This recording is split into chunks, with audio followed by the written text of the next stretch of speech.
Hi everyone, स्वागत है आप सभी का यूसीआई डिजिटल यूपी एग्जाम्स की विजय भव सीरीज में, जिसमें हम पेट के प्रैक्टिस सेट आपके लिए लेकर के आते हैं। और यहाँ पर मेरे पीछे आप शेड्यूल देख रहे हैं, कौन सा वीडियो कब आता है।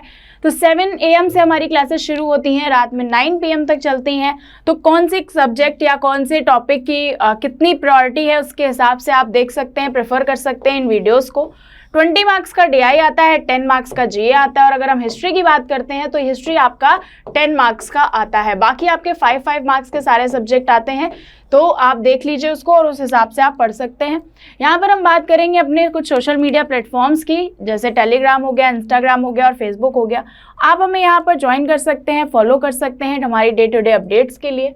यहाँ पर हमारे 2 रेविंग्स और काबिल 2 ऐप हैं, जिसमें से कोई भी एक ऐप आप अपने फ़ोन में इंस्टॉल कर लीजिएगा। और यहाँ पर से आप क्या कर सकते हैं, अगर हमारे कोर्सेज पसंद आते हैं आप उन्हें परचेज कर सकते हैं, क्विजेज आप अटेम्प्ट कर सकते हैं। और अगर आपको यहाँ पर कुछ भी डिटेल नहीं समझ में आती है तो आप हमारी वेबसाइट विजिट कर सकते हैं, दैट इज़ ucidigital.in। ucidigital.in हमारी वेबसाइट है। आप यहाँ पर जा करके इन कोर्सेज के बारे में पूरी जानकारी ले सकते हैं। कोर्सेज की बात करें तो यहाँ पर हमारा लूसेंट का एक कोर्स है जो 199 रुपीज़ फॉर पर सब्जेक्ट है। तो यहाँ पर आपको सारे सब्जेक्ट्स नज़र आ जाएंगे। ये कोर्स जो है वो हिंदी में रहने वाला है, 6 मंथ के लिए आपके पास वैलिड रहेगा। एक्सरसाइज पे ज़्यादा फोकस किया गया है। अगर आप प्रैक्टिस के लिए ढूंढ रहे हैं कोई कोर्स वगैरह, तो इसके लिए आपका ये जो टॉपिक है ये बहुत ही बेहतरीन, ये जो हमारा कोर्स है ये बहुत ही अच्छा हेल्पफुल रहने वाला है। डाउट क्लियरिंग के लिए आप हमें कॉल कर सकते हैं दिए गए नंबर पर एनी टाइम, ठीक है, किसी भी टाइम आप हमें कॉल कर सकते हैं। 10 to 5, 10 से 5 बजे के बीच में आप हमें कॉल कर सकते हैं। दूसरा जो कोर्स है हमारा वो NDA का कोर्स है, जो 6 महीने के लिए वैलिड रहेगा फॉर दिस मच अमाउंट। और यहाँ पर आपको 600 प्लस घंटे की रिकॉर्डेड वीडियोस मिलेंगे, जो बहुत ही ज़्यादा रेलेवेंट रहने वाले हैं। ईजी टू एक्सेस होगा, आप कभी भी कितनी भी बार इन्हें देख सकते हैं, रिवाइज कर सकते हैं। कॉन्सेप्चुअल क्लैरिटी पे ज़्यादा ध्यान दिया गया है, बिकॉज NDA CTS जैसे एग्जाम्स अगर आपको कॉन्सेप्ट नहीं पता है तो शायद आप क्वेश्चन गलत कर देंगे। यहाँ पर ये जो आपका 1 ईयर का कोर्स है और चार्जेस यहाँ पर मेंशन है, 600 घंटे की जो क्लासेस हैं वो आपको मिल जाएंगी, बिल्कुल आपकी रीच में रहेंगी। आप कितनी भी बार एक क्लास को रिवाइज कर सकते हैं। वहाँ पर कोई भी इस तरह का नहीं है कि आपको 2 बार देखने को मिलेगा, 3 बार देखने को मिलेगी क्लास। आप कितनी भी बार उसको रिवाइज कर सकते हैं। कॉन्सेप्ट्स पर ज़्यादा फोकस है, एक्सरसाइज भी कराई गई है। टोटल अगर बात करें 360 डिग्री कवरेज किया गया है पूरा सिलेबस का। और इंडिविजुअल मेंटोरशिप के लिए भी आप हमें कॉल कर सकते हैं। अगर आपको किसी भी सब्जेक्ट को प्रिपेयर करने में कोई भी प्रॉब्लम आ रही है, then feel free to call us. यहाँ पर हम बात करने वाले हैं आज भारत के उपराष्ट्रपति का पार्ट 2। तो पार्ट 1 हमने देख लिया था, पार्ट 2 की बात करेंगे। पार्ट 2 इज़ वेरी इंपॉर्टेंट, और कह सकते हो part 1 is also very important. उपराष्ट्रपति चैप्टर ही इंपॉर्टेंट है, क्योंकि अभी जो है वाइस प्रेसिडेंट के क्या हुए हैं, इलेक्शन हुए हैं। वाइस प्रेसिडेंट के अभी इलेक्शन हुए हैं प्रेसिडेंट के साथ, इसलिए ये टॉपिक जो है आपका बहुत इंपॉर्टेंट हो जाता है। तो बिना किसी देरी के शुरू करेंगे आज का टॉपिक या आज के क्वेश्चन। तो पहला क्वेश्चन कह रहा है, जब उपराष्ट्रपति राष्ट्रपति का कार्यभार संभालता है तो वह राज्यसभा के सभापति के रूप में सभी कार्य करता है, या फिर उसे राष्ट्रपति पद के सभी विशेषाधिकार और भत्ते प्राप्त होते हैं? वह राष्ट्रपति तथा उपराष्ट्रपति दोनों की शक्तियों का प्रयोग करता है, या फिर उपयुक्त सभी? क्या आंसर होगा? तो राइट आंसर आपका क्या हो जाएगा उसे राष्ट्रपति पद के सभी विशेषाधिकार और भत्ते मिलते हैं। इट मीन्स, समझ रहे हो क्या कहा जा रहा है, कि जब वो क्या बन जाएगा, उपराष्ट्रपति जो है जब राष्ट्रपति का रोल निभाएगा तब वो सभापति नहीं रहेगा, ठीक है ना। तो उसे दोनों रोल निभाने को मिलेंगे, तो फिर वो रहेगा क्या, उसको सिर्फ राष्ट्रपति बना दिया जाएगा शपथ के साथ, और वो उसको विशेषाधिकार और जितने भी अलाउंसेस वगैरह हैं वो सब मिलेंगे, ठीक है। अगले सवाल पे चलते हैं। जब उपराष्ट्रपति राष्ट्रपति के कार्यों को संभालता है तो उस दौरान राज्यसभा के सभापति पद पर कौन कार्य करता है? बहुत ही आसान सा क्वेश्चन है, और थोड़ा सा अगर आपको पता हो और अगर आपने पढ़ा हो तो इसका आंसर भी आप कर लेंगे। इसका आंसर होगा उपसभापति। यानी कि जैसे हमारे यहाँ आपने सुना होगा कि लोकसभा के लिए स्पीकर और डेप्यूटी स्पीकर चुने जाते हैं, उसी तरह से राज्यसभा के लिए भी वाइस प्रेसिडेंट के साथ साथ, यानी कि ये जो सभापति हैं उसके साथ साथ एक वाइस प्रेसिडेंट ही क्या है, चेयरमैन है, राज्यसभा के, तो एक वाइस चेयरमैन भी चुना जाता है। और वाइस चेयरमैन क्यों चुना जाता है? जब यहाँ पर चेयरमैन नहीं होंगे तो कौन काम करेगा? वाइस चेयरमैन काम करेगा, इसलिए इनको चुना जाता है। तो राइट आंसर क्या हो जाएगा? उपसभापति। अगला सवाल, राष्ट्रपति की मृत्यु पर जब उपराष्ट्रपति राष्ट्रपति का पद ग्रहण करते हैं तो क्या होता है? राष्ट्रपति के कार्यकाल के शेष समय तक पद पर आसीन रहते हैं, या फिर अधिकतम 6 माह तक पद पर आसीन रहते हैं। 6 माह यानी कि 6 मंथ आर वेरी इंपॉर्टेंट, याद रखिएगा। अधिकतम 1 ईयर तक, 1 साल तक के लिए आसीन रहते हैं, या फिर डी अधिकतम 1 महीने तक आसीन रहते हैं। राइट आंसर आपका बी हो जाएगा, अधिकतम 6 महीने। 6 महीने क्यों कहा गया? क्योंकि ये 6 महीने का टाइम दिया जाता है कि इन 6 महीने के अंदर अंदर आप इलेक्शन करा लें। अगर ये 6 महीने के अंदर आप इलेक्शन नहीं कराते हैं तो, या फिर आपको मतलब ये मैंडेटरी है, 6 महीने के अंदर आपको इलेक्शन करवाना होगा फॉर न्यू प्रेसिडेंट, ठीक है। न्यू प्रेसिडेंट के लिए आपके पास 6 महीने हैं और इन 6 महीने के अंदर आप इलेक्शन करवा लें और नया प्रेसिडेंट चुन लें, ठीक है। तो याद रखिएगा, और शेष समय तक ये कभी भी मत टिक करना, कभी ऐसा कुछ नहीं होता हमारे यहाँ कि जैसे मान लो एक एग्जाम्पल समझो, ए नाम का एक व्यक्ति है जो आज क्या है? उपराष्ट्रपति या उपराष्ट्रपति है, यानी कि प्रेसिडेंट है, और क्या हो जाता है? ये इसकी डेथ हो जाती है, डाइड, इनकी मृत्यु हो जाती है। और मृत्यु होने के बाद कौन आ जाएगा इनकी जगह पर? जो बी नाम के क्या थे हमारे पास? बी नाम के एक वाइस प्रेसिडेंट थे, वो यहाँ पर बैठ जाएंगे। अब ये यहाँ पर कितने टाइम के लिए रहेंगे? यहाँ पर अब ए का काम खत्म, बी आ गए, तो बी यहाँ पर 6 मंथ के लिए हैं। जब ए अपॉइंट हुए थे और जब इनकी डेथ होती है तब इनके कितने साल कंप्लीट होते हैं? 3 इयर्स कंप्लीट होते हैं इनके कार्यकाल के, लेकिन 2 इयर्स अभी भी क्या है? 2 इयर्स अभी लेफ्ट हैं। तो ये जो बी बना है इसको 2 साल के लिए नहीं बना रहने देंगे, ये क्या करेंगे? ये सिर्फ और सिर्फ 6 महीने के लिए बने रहेंगे, और ये कहेंगे, या फिर हमारा कॉन्स्टिट्यूशन कहता है कि 6 मंथ का टाइम है भाई साहब आपके पास, गवर्नमेंट आपके पास। अब गवर्नमेंट का क्या रोल है कि जा करके क्या करो? नया इलेक्शन करवाओ, ठीक, याद रखना ये चीज। अगला सवाल देख लेते हैं। राज्यसभा के जो सभापति हैं के रूप में उपराष्ट्रपति क्या नहीं कर सकता? पूछ रहा है कि राज्यसभा के रूप में जो सभापति होता है वो क्या नहीं कर सकता है, ये पूछ रहा है। राज्यसभा को क्या विघटित कर सकता है? राज्यसभा कभी विघटित नहीं होती है, क्योंकि राज्यसभा क्या है? परमानेंट हाउस है। राज्यसभा के सदस्यों के विशेषाधिकारों का संरक्षण करता है। राष्ट्रपति एवं लोकसभा के समक्ष राज्यसभा का प्रवक्ता होता है।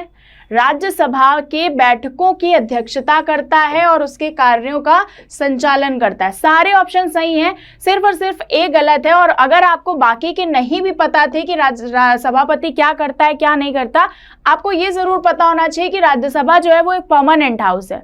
क्योंकि ये एक परमानेंट हाउस है, इस वजह से ये कभी भी क्या नहीं होगा? विघटित नहीं होगा। और जब ये विघटित नहीं होगा तो ये बात कैसे लिख दी गई? यही गलत हो जाएगा, क्योंकि यहाँ पर पूछा था क्या नहीं कर सकता, है ना, तो नहीं, यही हो जाएगा आपका आंसर। अगले सवाल पे चलते हैं। निम्नलिखित में से कौन सा कथन असत्य है? अगेन सर्कल कर लो इसको, असत्य, ठीक है, हाईलाइट कर लो। उपराष्ट्रपति को पदच्युत करने के लिए महाभियोग की आवश्यकता नहीं होती है, ठीक है। उपराष्ट्रपति के निर्वाचन संबंधी सभी विवादों का निर्वाचन आयोग देखता है। नहीं, हमने तो क्वेश्चन किया था, इसको निर्वाचन आयोग नहीं सुप्रीम कोर्ट देखता है। यदि उपराष्ट्रपति का निर्वाचन अवैध घोषित कर दिया जाता है तो ऐसे निर्णय के पूर्व उनके द्वारा संपन्न कार्य अवैध नहीं होंगे। ये हमने राष्ट्रपति वाले में भी देखा था कि मान लो राष्ट्रपति का निर्वाचन या किसी भी वजह से वो हट जाते हैं, हटा दिए जाते हैं, तो क्या वो जो 6 महीने या 3 महीने या 4 महीने जितने भी वो अपने पद पर थे, तो क्या वो अवैध घोषित कर दिए जाएंगे? बिल्कुल नहीं होता। तो यहाँ या फिर उपयुक्त तो सभी। राइट आंसर क्या हो जाएगा आपका कि विवादों को निर्वाचन आयोग देखता है, ठीक है, यही गलत है। क्या असत्य पूछा था? तो मैंने आपको बताया कि निर्वाचन आयोग तो देखता नहीं है, इसको सुप्रीम कोर्ट यानी कि उच्चतम न्यायालय देखता है। उच्चतम न्यायालय, ठीक है, हिंदी में भी लिख देते हैं, उच्चतम न्यायालय, इसको उच्चतम न्यायालय देखता है। तो आपका आंसर क्या हो जाएगा? बी जो है आपका सही आंसर हो जाएगा। बाकी सारे जो हैं वो बिल्कुल सही है। और यहाँ पर जो फर्स्ट पॉइंट है कि उपराष्ट्रपति को उसके पद से हटाने के लिए महाभियोग, मैंने कल आपको इससे रिलेटेड क्वेश्चंस कराए थे लास्ट वीडियो में कि महाभियोग की जरूरत नहीं पड़ती। राज्यसभा क्या करता है कि रिजोल्यूशन लाता है, वो रिजोल्यूशन पास हो जाता है जब राज्यसभा में, तो लोकसभा को उससे सहमत होना पड़ता है। जब राज्यसभा के द्वारा लाया गया रिजोल्यूशन पास कर लिया जाता है राज्यसभा के द्वारा तो उस पर सहमति चाहिए होती है लोकसभा की, और उसके बाद ही हम उपराष्ट्रपति को पद से हटा सकते हैं। तो महाभियोग तो आया नहीं, तो पहला पॉइंट भी सही हो गया। याद रखिएगा ये बात। निम्न कथनों का अध्ययन कर समुचित उत्तर की पहचान करें। पहला पॉइंट कह रहा है, यहां से है पहला पॉइंट, ध्यान दीजिएगा, भारत का उपराष्ट्रपति नियुक्त किए जाने के लिए किसी व्यक्ति में राज्यसभा का सदस्य बनने की योग्यता अवश्य होनी चाहिए, पहला पॉइंट। दूसरा पॉइंट कह रहा है उपराष्ट्रपति राज्यसभा का पदेन अध्यक्ष होता है, तो ये तो बिल्कुल सही है। सेकंड पॉइंट तो बिल्कुल सही है, ठीक। और पहला भी सही है, तो 1 और 2 दोनों सही हैं। ए जो है सही हो जाएगा। जो भी उपराष्ट्रपति नियुक्त किया जाना है जिसे भी, वो राज्यसभा का सभापति बन या राज्यसभा का मेंबर बनने योग्य हो तभी वो बन पाएगा। और अगर हम पूछें आपसे, क्वेश्चन एक मेरा है कि क्या जो उपराष्ट्रपति होता है वो दोनों में से किसी भी सदन का सदस्य होता है? अगर होता है तो कमेंट करें यस, अगर नहीं होता है तो कमेंट करके नो, ठीक है। चलो अगला सवाल है, भारत के उपराष्ट्रपति के संबंध में कौन सा कथन असत्य है? अगेन, भारत के प्रथम उपराष्ट्रपति एस राधाकृष्णन थे। पहले कौन थे? ठीक है, याद करिए। उपराष्ट्रपति का चुनाव भारत का राष्ट्रपति करता है। राष्ट्रपति करता है? बिल्कुल नहीं। उपराष्ट्रपति राज्यसभा का सभापति होता है? बिल्कुल सही है, ठीक है। और उपराष्ट्रपति की योग्यता प्राप्त करने के लिए प्रत्याशी की आयु कम से कम 35 वर्ष की होनी चाहिए, ये भी सही है। तो आपका आंसर क्या हो जाएगा? डी हो जाएगा। क्यों बी हो जाएगा? क्योंकि उपराष्ट्रपति का चुनाव राष्ट्रपति नहीं करता, इसको कौन चुनता है? लोकसभा और राज्यसभा के सभी सदस्य, ठीक है, लोकसभा और राज्यसभा के सदस्य चुनते हैं, तो ये बात याद रखना। अगला सवाल, उपराष्ट्रपति अपने मत का प्रयोग तब करता है, कब करता है? प्रत्येक स्थिति में, मतों के बराबर रहने की स्थिति में, उसकी इच्छा पर निर्भर है, कभी भी नहीं करता। राइट आंसर आपका क्या हो जाएगा? मतों के बराबर रहने की स्थिति में। जब आपके क्या हो जाते हैं तो इसको क्या कहा जाता है? कास्टिंग वोट, ठीक है, इंग्लिश में इसको कहते हैं कास्टिंग वोट। जब जरूरत पड़ती है, जब कमी पड़ती है वोटों की, मान लो कोई बिल आया, मान लो ये है बिल 1, अब इस बिल 1 पे 50 लोगों ने कहा कि बिल पास हो जाना चाहिए और 50 लोगों ने कह दिया कि बिल पास नहीं होना चाहिए, तो फिर इनका रोल आएगा। उपराष्ट्रपति क्या करेंगे? इनका जो है वो कह रहे हैं हाँ, ये 50 कह रहे हैं नहीं, तो अब ये क्या करेंगे? ये किसी एक पक्ष में अपना बात कहेंगे, वोट दे देंगे। अगर इन्होंने कह दिया हाँ तो इसमें एक जुड़ जाएगा, अगर इन्होंने कहा नहीं तो इसमें एक जुड़ जाएगा। अब जिधर भी इन्होंने वोट किया वो ही कहलाता है कास्टिंग वोट। मान लो इन्होंने हाँ कह दिया तो यहाँ पर हो गए 51 और यहाँ पर रह गए 50। हाँ कहते ही ये बिल क्या हो जाएगा? ये बिल पास हो जाएगा। अगर ये ना कह देते तो ये बिल क्या हो जाता? ये बिल लैप्स कर जाता, फेल हो जाता। अगला सवाल देख लेते हैं, कौन राष्ट्रपति के चुनाव में तो मतदान नहीं करते हैं परंतु उपराष्ट्रपति के चुनाव में मतदान करते हैं? संसद के मनोनीत सदस्य, राज्य विधान परिषद के सदस्य तो करते नहीं है, राज्यसभा के सदस्य, या फिर उपरोक्त सभी। राइट आंसर ये हो जाएगा संसद के मनोनीत सदस्य। ये तो बिल्कुल इररिलेवेंट सा ऑप्शन हो गया ये वाला, ठीक है। बाकी आपका राज्यसभा के सदस्य तो करते ही है लेकिन राज्य विधान परिषद के सदस्य नहीं करते, तो ये गलत हो गया। संसद के मनोनीत सदस्य जो हैं वो क्या करते हैं? वो आपके राष्ट्रपति के इलेक्शन में पार्टिसिपेट नहीं करते लेकिन वाइस प्रेसिडेंट के इलेक्शन में करते हैं, उपराष्ट्रपति के, ठीक। तो आंसर हो जाएगा। अगला सवाल, भारत के उपराष्ट्रपति को हटाने का संकल्प निम्नलिखित में से कहां प्रस्तावित किया जा सकता है? थोड़ी देर पहले मैंने ही कहा कि राज्यसभा में, केवल और केवल राज्यसभा में। याद रखिएगा दिस केवल, ठीक है, केवल राज्यसभा में ही रिजोल्यूशन आएगा उपराष्ट्रपति को हटाने का और कहीं नहीं आ सकता। अगला सवाल, भारत के प्रथम उपराष्ट्रपति डॉक्टर एस राधाकृष्णन, वहां पर हमने एक पॉइंट पढ़ा था, हर एक क्वेश्चन का हर एक पॉइंट इंपॉर्टेंट होता है। क्वेश्चन किसी भी तरह से पूछा जा सकता है, इंडिविजुअल भी पूछा जा सकता है और स्टेटमेंट फॉर्मेट में भी पूछा जा सकता है, जहां पर आपको ए बी सी डी करके दिए होंगे स्टेटमेंट्स, और फिर यहाँ पे पूछेगा कौन सा सही है, ए बी सी सही है या फिर सी डी सही है या फिर डी ए सही है, कौन सा सही है, ठीक है। चलो आगे चलते हैं। भारत के राष्ट्रपति निर्वाचित होने से पूर्व निम्न में से कौन उपराष्ट्रपति नहीं था? कौन उपराष्ट्रपति नहीं था? तो भाई जाकिर हुसैन, राधाकृष्णन, वीवी गिरी, ज्ञानी जैल सिंह। राइट आंसर आपका जैल सिंह हो जाएगा, क्योंकि ये क्या थे? ये होम मिनिस्टर थे। क्या थे? ये होम मिनिस्टर से क्या बने थे? आपके राष्ट्रपति बने थे, ठीक, याद रखिएगा। अगला सवाल, किसने 2 पूर्ण अवधियों के लिए भारत का उपराष्ट्रपति पद संभाला था? एस राधाकृष्णन, ठीक है। एस राधाकृष्णन जो है वो पूरी 2 अवधि के लिए 5-5 साल यानी कि 10 साल तक ये क्या रहे थे? उपराष्ट्रपति रहे थे। अगला सवाल, निम्नलिखित में से उपराष्ट्रपतियों में से कौन निर्विरोध नहीं चुने गए? निर्विरोध नहीं चुने गए यानी कि इनके अपोजिशन में कौन नहीं था? तो KR नारायण इनके अपोजिशन में लोग थे, बाकी Shankar Dayal Sharma, M Hidayatullah, doctor S Radhakrishnan ये क्या थे? ये सब निर्विरोध चुने गए थे। अगला सवाल, किस एकमात्र उपराष्ट्रपति की मृत्यु पद पर आसीन रहते हुए हो गई थी? तो ये आपका कृष्णकांत हो जाएगा। ठीक है, कृष्णकांत की मृत्यु जो है वो पद पर आसीन रहते हुए ही हो गई थी। अगला सवाल, लेकिन निम्नलिखित में से किस उपराष्ट्रपति ने राष्ट्रपति के पद के लिए निर्वाचन में भाग लेने के लिए अपने पद से त्याग कर दिया था? एंड ही वॉज VV गिरी। ठीक है, VV गिरी क्या थे? उस समय पर कौन थे? उपराष्ट्रपति थे, लेकिन ये क्या चाहते थे? ये राष्ट्रपति के इलेक्शन लड़ना चाहते थे। और ये किसके कहने पर? इंदिरा गांधी के कहने पर। तो इन्होंने क्या कर दिया? उपराष्ट्रपति के पद से रिजाइन कर दिया। ठीक, अगला सवाल, निम्नलिखित में से कौन सर्वाधिक समय तक उपराष्ट्रपति के पद पर आसीन रहा है? तो सिर्फ और सिर्फ डॉक्टर S राधाकृष्णन पूरे 10 सालों के लिए लगातार 2 टाइम पीरियड 5+5। अगला, निम्नलिखित में से कौन सबसे कम समय के लिए उपराष्ट्रपति पद पर रहा? तो ये आपका हो जाएगा VV गिरी। ठीक है, VV गिरी। क्यों? क्योंकि इन्होंने तो रिजाइन कर दिया था, याद रखना, VV गिरी ने रिजाइन कर दिया था इंदिरा गांधी के कहने पर, और ये खड़े हो गए थे कि कौन से? राष्ट्रपति के चुनाव में। ठीक, उपराष्ट्रपति को प्राप्त होने वाले वेतन भत्ते आदि किसके द्वारा या फिर क्या होते हैं? उपराष्ट्रपति के रूप में कार्य करने के लिए प्राप्त होते हैं, राज्य के सभापति के रूप में कार्य करने के लिए प्राप्त होते हैं, दोनों या फिर दोनों में से कोई नहीं। तो राइट आंसर हो जाएगा आपका राज्यसभा के सभापति के रूप में कार्य करने के लिए प्राप्त होते हैं। दिस इज वेरी इंपॉर्टेंट कि उपराष्ट्रपति को उपराष्ट्रपति पद का वेतन नहीं मिलता, उपराष्ट्रपति को राज्यसभा के सभापति का वेतन मिलता है, जो किसके इक्वल होता है? जो हमारे लोकसभा के अध्यक्ष का वेतन होता है, जो हमारे स्पीकर का होता है, वही वेतन क्या होता है? सेम उसी के अकॉर्डिंग वेतन होता है इनका। ठीक है, चलो अगला सवाल है, भारत के उपराष्ट्रपति पद पर अभियोग किसके द्वारा लगाया जा सकता है? राज्यसभा, क्योंकि यही रिजोल्यूशन आता है और कहीं नहीं आता। देखो क्वेश्चन सेम है लेकिन अलग तरीके से पूछा गया। अगला सवाल, यहाँ पर 4 पॉइंट दिए हैं और ये 4 इस तरह से हैं, मैं यहाँ पर थोड़ा, और ये हो गया आपका 3rd नीलम संजीवा रेड्डी, और ये हो गया आपका 4th। चलो, निम्नलिखित में से किस किसने भारत के उपराष्ट्रपति का पद संभाला है?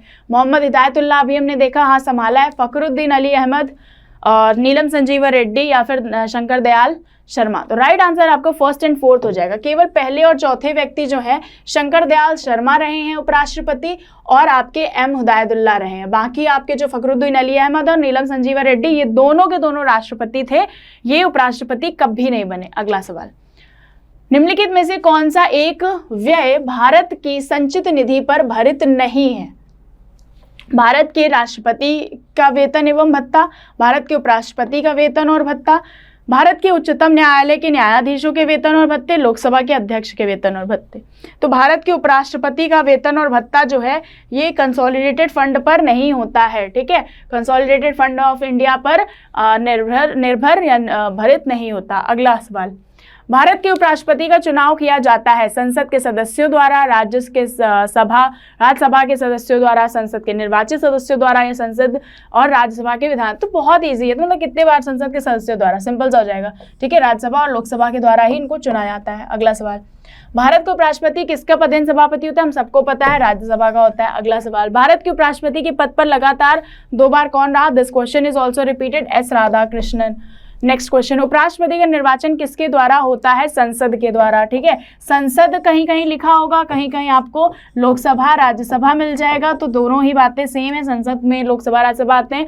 अपनी पदावधि समाप्त होने से पहले उपराष्ट्रपति को उस पद से हटाने का अधिकार सिर्फ और सिर्फ राज्यसभा को है। ठीक है, अच्छा, राज्यसभा, लोकसभा, संसद। अच्छा, यहाँ पर देखो, जैसे मैंने एक मिस्टेक कर दी, अभी याद रखना, आपको नहीं करनी है। जैसे मैंने यहाँ पर बिना सारे ऑप्शंस पढ़े पहले ही टिक कर दिया, क्योंकि राज्यसभा रिजोल्यूशन लाता है।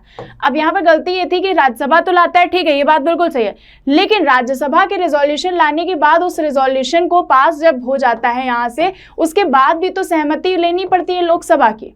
ठीक है, तो जब राज्यसभा लोकसभा दोनों शामिल हो गए तो यहाँ पर क्या आ जाएगा? संसद आंसर होगा इंस्टेड ऑफ राज्यसभा। ठीक, याद रखना है चीज।